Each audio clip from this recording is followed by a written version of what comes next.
जी ने उन्हें वरदान दिया। गंग वचन सुनी मंगल मूला, मुदित सिय सुर सरी अनुकूला। तब प्रभु गुहि कहु घर जाऊ, सुनत सुख मुख भाउर दाऊ। यह सब गंगा जी को पार करने के बाद की कथा सारी इसमें आ रही है। गंगा जी ने देवी सीता को आशीर्वाद भी दिया है। अब आगे मंगल के मूल गंगा जी के वचन सुनकर देवकी नंदन देव नदी को अनुकूल देखकर सीता जी आनंदित हुई। तब प्रभु श्री रामचंद्र जी ने निषाद राज गुरु से कहा कि भैया अब तुम घर जाओ।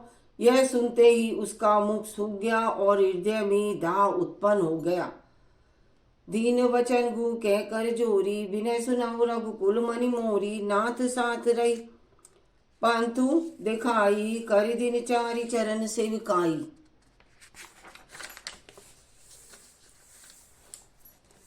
गृह हाथ जोड़कर दीन वचन बोले कुहू, हे रघुकुल शिरोमणि मेरी विनती सुनिए। मैं नाथ के साथ रहकर रास्ता दिखाकर 4 दिन चरणों की सेवा करके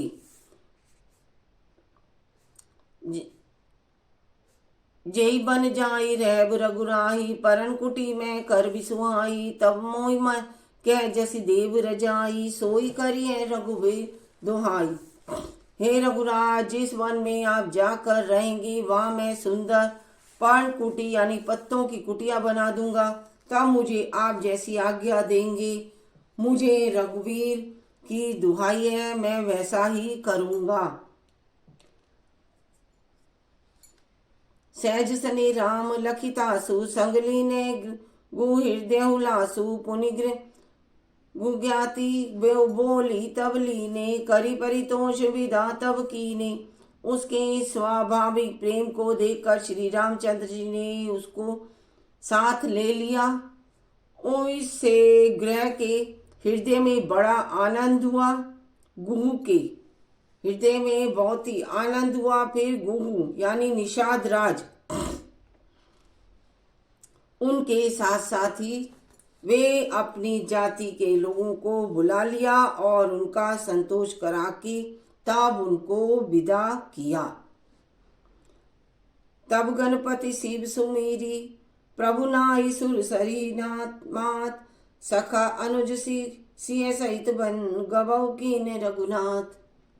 तब प्रभु श्री रघुनाथ जी गणेश जी और शिव जी का स्मरण करके गंगा जी को मस्तक नवाकर सखा निषाद राज, छोटे भाई लक्ष्मण जी तथा सीता जी सहित वन को चले। अब इस समय तीनों के साथ निषाद राज भी उनके साथ ही वन को चल दिए। तेई दिन वह बिटप तरवासु, लखन सखा सब कीने कुपा सुपासु। प्रात प्रात कीत करी जगुबा रघुराई, तीरथ राजु देख प्रभु जाई। उस दिन पेड़ के नीचे निवास हुआ। लक्ष्मण जी और सखा गुह ने विश्राम किया। सब सुव्यवस्था कर दी। प्रभु श्री रामचंद्र जी सवेरे प्रातः काल सब क्रियाएं करके जाकर तीर्थों के राजा प्रयाग के दर्शन किए। किसके? प्रयागराज के दर्शन किए। सचिव सत्य सदा प्रिय नारी, माधव सरिस मितु हितकारी। चारि पदा भरा भंडारू, पुण्य प्रदेश देश अति चारु। उस राजा का सत्य मंत्री है, सदा प्यारी स्त्री है तथा श्री वेणी माधव जी सरी के हितकारी मित्र हैं। 4 पदार्थों से भंडार भरा है और वह पुण्य में प्रांत ही उस राजा का सुंदर देश है। क्षेत्रु अगम गरुगाड़ सुहावा, सपने नहीं प्रतिपक्षी न पावा। सेन सकल तीरथ बर बीरा, कलुष अनिक दलन धीरा। प्रयाग क्षेत्र की दुर्गम मजबूत सुंदर गढ़ यानी किला है, जिसको स्वपन में भी शत्रु नहीं पा सके।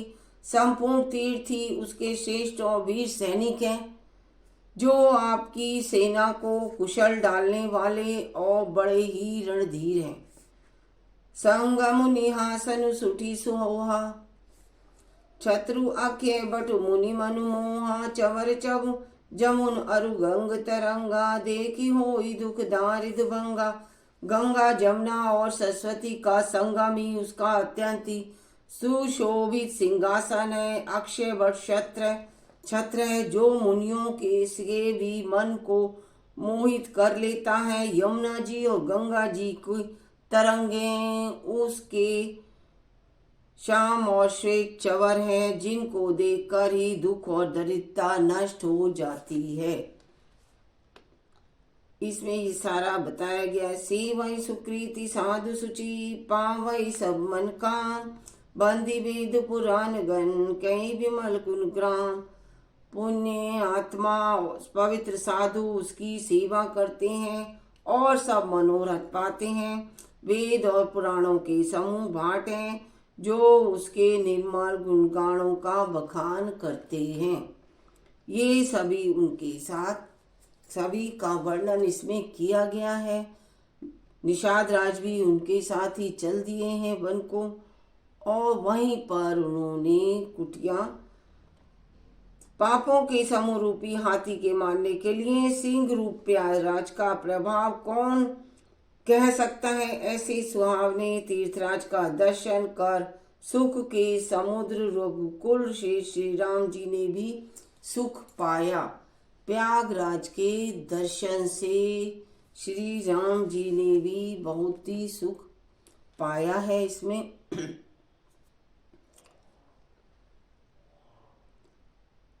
कहिसिय लख नहीं सखई सुनाई। श्री मुख तीरथ राज बढ़ाई। कर प्रणाम देखन बनवा कहत महात्म अति अनुरागा। सारा ही इसमें इतना अच्छा वर्णन हुआ है। जय श्री राम।